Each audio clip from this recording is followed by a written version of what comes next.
What if I told you that Pluribus' third episode is genius, not just for the story, but for the hidden details that creator Vince Gilligan carefully put into every scene? For instance, how Carol and Helen stay in the koi suite at this ice hotel, and how koi fish in Chinese culture represent perseverance and their ability to swim against strong currents, kind of like how Carol's swimming against the strong current of the hive as they try to enslave her and all of humanity. Or how ice and the color blue show up everywhere in this episode, from the ice hotel Carol stays at, to the ice cubes painted on the side of this truck, to Carol saying she's going to get frozen like Walt Disney. We just flew 16 hours to get frozen like Walt Disney. Representing how humanity is metaphorically frozen in place, and how Carol must save them. These touches are deliberately placed by the filmmakers, and once you see them, you can't unsee them.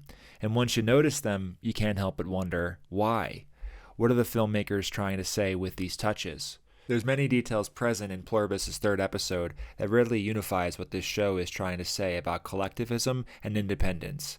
Let's get right into it. The first scene in episode 3 is one of the most symbolically rich moments in the show so far. We start with these really intricate close-up shots of blue ice as Carol and Helen get a tour through a Norwegian ice hotel. There's a couple Easter eggs I love here, one being this overhead shot looking down at Carol, Helen, and Bjorn in the hallway. What does this look like to you?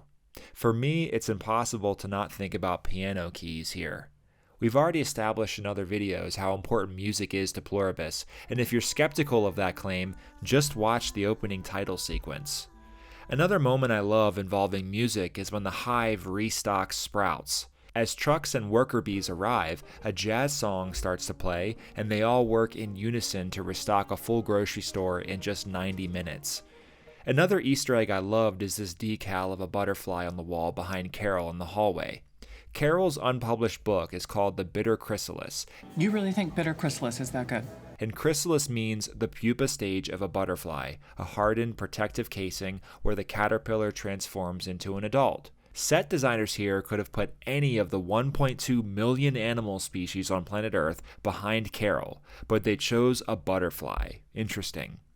But this scene isn't meaningful because of pianos or butterflies. It's meaningful because of the introduction of a new motif that runs through the entire episode, and that's water. Water is everywhere in episode 3. Bjorn says that the human race grew up alongside glaciers during the ice ages. Cold stimulates ancient nerves, makes you feel a primal connection to the world. Bjorn says this as he tours Carol and Helen through a hotel made out of literal ice. I've already established in other videos this pattern of blue and yellow that keeps coming up in Pluribus.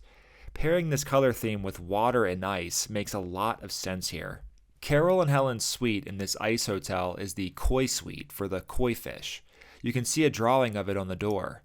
Koi fish share a fascinating connection with Carol because they represent perseverance, strength, good fortune, and resilience, stemming from a Chinese legend of koi swimming upstream to become dragons. Koi fish in general are famous for their ability and tendency to swim against strong currents, kind of like how Carol's swimming against the strong current of the hive and her fellow survivors who don't seem to think anything's currently wrong with the world. When Zosia talks with Carol about the hive's biological imperative to turn Carol into one of them, she says, "If you were walking by a lake and you saw somebody drowning, would you throw him a life preserver?" Just before this, Zosia tells Carol, "You know the word vodka is a diminutive of voda, meaning water?" Zosia then says it's very similar to the Latin aqua vitae, literally meaning water of life. Later on, Carol asks Zosia how long it will take for the hive to turn her into one of them, and Zosia responds, It's a hard thing to predict. Scientific advances tend to ebb and flow. Ebb and flow like a river. That takes me back to Bjorn talking about how they made the ice for the hotel. These blocks were created by carefully smoothing the ice on our river as it freezes. In Carol and Zosia's conversation at the end of the episode, Carol stands up and tries describing what it must be like to be part of the hive. Like you're taking a hike in the woods and there's a warm rain and the trees are so tall you can't even see the tops. She mentions walking through a forest in the rain, being on a beach in Croatia, and sipping coffee on the canals of Amsterdam. All of these situations involve water in various forms. And then Carol describes being part of the hive as just wave after wave of bliss and peace, and everything is perfect. kind of like the wave imagery carved into the walls of the Koi Suite at the start of the episode. It's funny that she talks about waves because in the first scene, Carol and Helen watch the Northern Lights together. And if you think about it, the Northern Lights kind of do look like waves in the sky, don't they? So what does all this water imagery mean? Carol's book series, The Winds of Wickero, is largely about a pirate, Raban, on board a dune ship with Captain Lucasia. Episode 2 is also literally called Pirate Lady because of the way Zosha resembles Raban. And one of the biggest things we know about Carol's character is that she loves to drink alcohol. She's basically a full-blown alcoholic in the show. And what other types of scoundrels are commonly known for drinking lots of alcohol and acting in a disorderly manner? Pirates. People living outside the system, doing things they shouldn't be doing, letting laws and regulations fall by the wayside. Another common image we associate with pirates is one of cannons, explosions, musket fire, and even grenades. They are chaos personified. Carol literally gets a hand grenade in this episode and injures Zosha pretty badly with it. Later in the season, we see Carol shooting fireworks off in front of her house as well, and generally doing a lot of disorderly stuff. Carol is 100% a pirate in this show, and pirate ships connect back to this theme of water, currents, and living outside the system, like Carol does in Season 1. In Pluribus' first episode, there's a huge picture of Al Capone outside the bar that the filmmakers placed there and framed Carol in front of. This is an image of the outlaw, the person who exists outside the system. In that same scene, Helen reads Carol some fan tweets. I'd walk his plank anytime. I'm sensing a nautical motif. This is spoken as Carol figuratively walks the plank on the sidewalk. She's probably just testing her level of drunkenness, as some cops get drunk drivers to walk a straight line when they're pulled over. In the airplane scene at the start of episode 3, the pilot says, "Fingers crossed, hopefully we've seen the last of that rough air. Should be smooth sailing for a while." Smooth sailing. So we have Carol as this pirate figure swimming upstream like a koi fish, navigating the currents. That's one way the water motif plays into things. But there's another motif worth mentioning involving water in episode 3, which is ice. Obviously, there's the ice hotel example in the first scene, but there's so many other references to it throughout the episode. For instance, Carol tells Helen in the hotel, We just flew 16 hours to get frozen like Walt Disney. Carol also talks about how she could have saved $100,000 and frozen her eggs right there. I could have saved that $100,000 and frozen my eggs right here. If you've seen the rest of the show, you know Carol's frozen eggs come into play big time later on.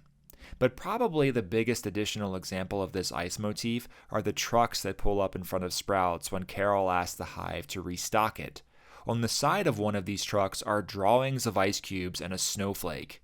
We see these drawings again in future shots, and we also see that the company Iceberg Rentals, with a logo resembling a polar bear, owned this particular truck. So why all this fascination with ice all of a sudden from Vince Gilligan? Real quick, consider subscribing to my Substack. I publish the written versions of these essays there, along with movie reviews and thoughts on stuff I'm watching that doesn't make it into my YouTube videos. The name is Filmalysis, and the link is in the description if you want to subscribe. I think the ice motif represents the hive mind's effect on humanity. Everyone's kind of metaphorically frozen in place. I mean, in episode 1, they're literally frozen in place as the virus takes hold of their bodies and minds. But these people aren't living their own lives anymore. They're suspended, like zombies in a hive mind, all paused in time together.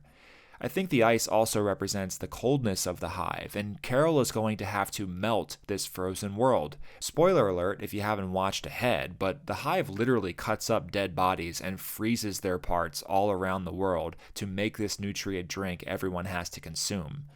Bjorn talks about humanity growing up alongside glaciers during the Ice Age, and now it's like another Ice Age of sorts. Carol and a handful of survivors trying to figure out how to restart humanity in this frozen world.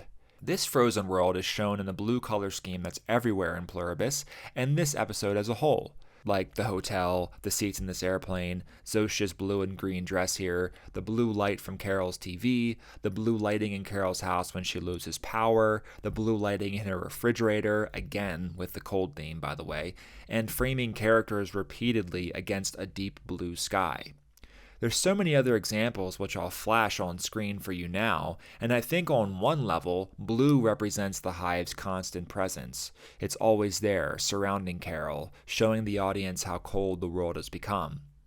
I guess for me, blue kind of represents collectivism, or at least the idea of it. Not just in terms of the modern day, but in terms of the entire history of humanity.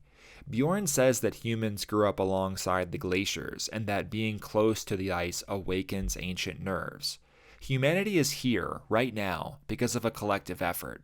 We owe our own existence to billions of humans that came before us. Vince Gilligan in episode 3 really challenges our beliefs about how independent we really are.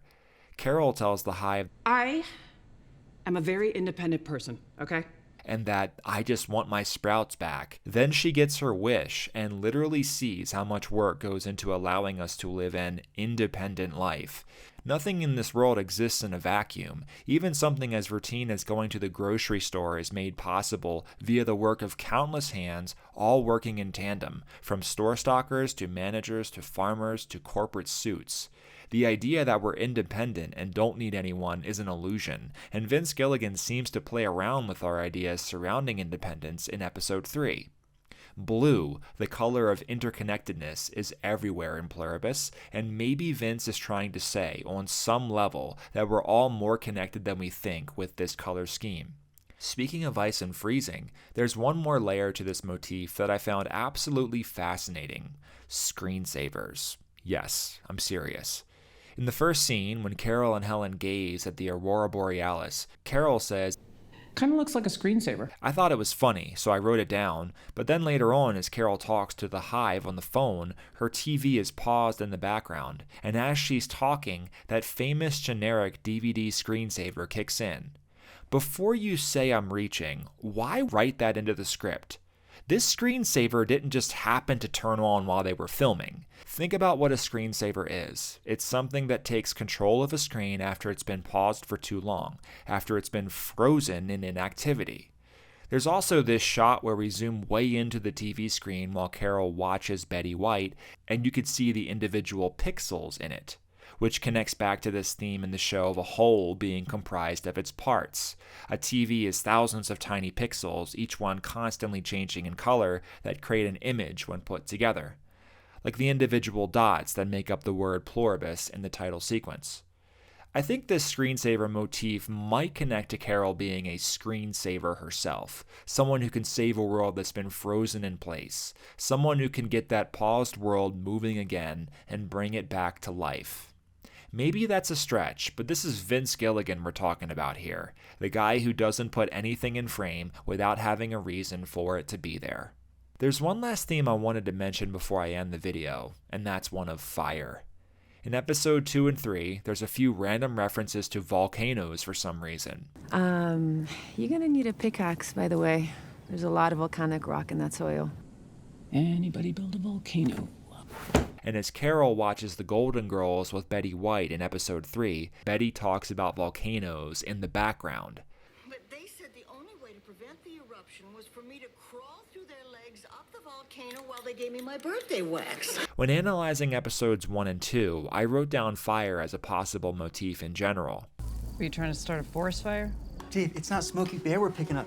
Carol sees the city on fire as she pulls over the ridge in that same episode. Then there's this electric line with sparks flying everywhere outside the hospital that Carol takes Helen to. Later, we see infected people putting out fires in the street, and Carol drives through a fire hydrant spouting water as she gets away. Then we have the whole grenade incident in episode 3, which throws little bits of fire all over Carol's front yard. I think fire as a motif might be working as the metaphorical antidote to the frozen, cold nature of the hive mind. Carol represents fire, destruction, and piracy. Pirates use cannons and create explosions, bringing chaos and destruction with them wherever they go. And when you read about the last ice age online, you'll find that volcanic activity significantly accelerated its end by triggering rapid warming, particularly through a massive Antarctic eruption around 18,000 years ago. I don't know if this is what Vince Gilligan and company truly intended to say with all these interconnected motifs, but I figured I'd take a stab at it. What did you notice in Pluribus Episode 3? Let me know in the comments down below. If you want more Pluribus analysis, subscribe to my channel. I'll hopefully do a video analyzing every single episode.